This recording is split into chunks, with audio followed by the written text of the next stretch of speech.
The government's ongoing nightmare over its online safety legislation has just cranked up a notch.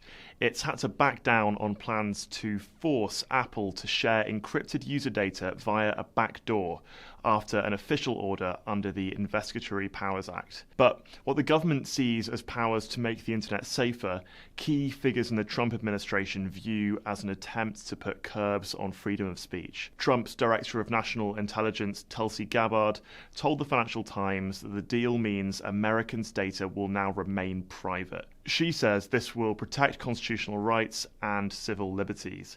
And it looks like Vice President J.D. Vance personally intervened from his holiday in the Cotswolds to broker the exemption for Apple. It is worth bearing in mind the market value of Apple is currently £3.43 trillion, which is not that far behind the entire UK GDP of £3.64 trillion. And this is not the first time that the Labour government has clashed with Vance himself over efforts to police the internet. In February, at what was otherwise a pretty successful and friendly meeting with President Trump at the White House, Vance warned Starmer to his face about infringements on free speech in relation to the Online Safety Act, which has just been introduced in July. Starmer denied that this was the government's intention. He said that he was very proud of our history on free speech. And now, former Trump supporter and megadonor Elon Musk's X platform has put up a post entitled, "What Happens When Oversight Becomes Overreach?" It echoed Vance's language by warning of the risk of seriously infringing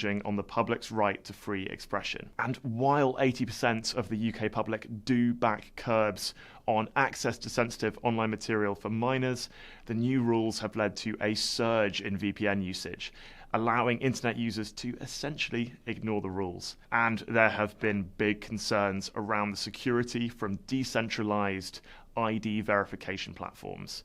It remains controversial, and for everything you need to know about the story, stick with cityam.com.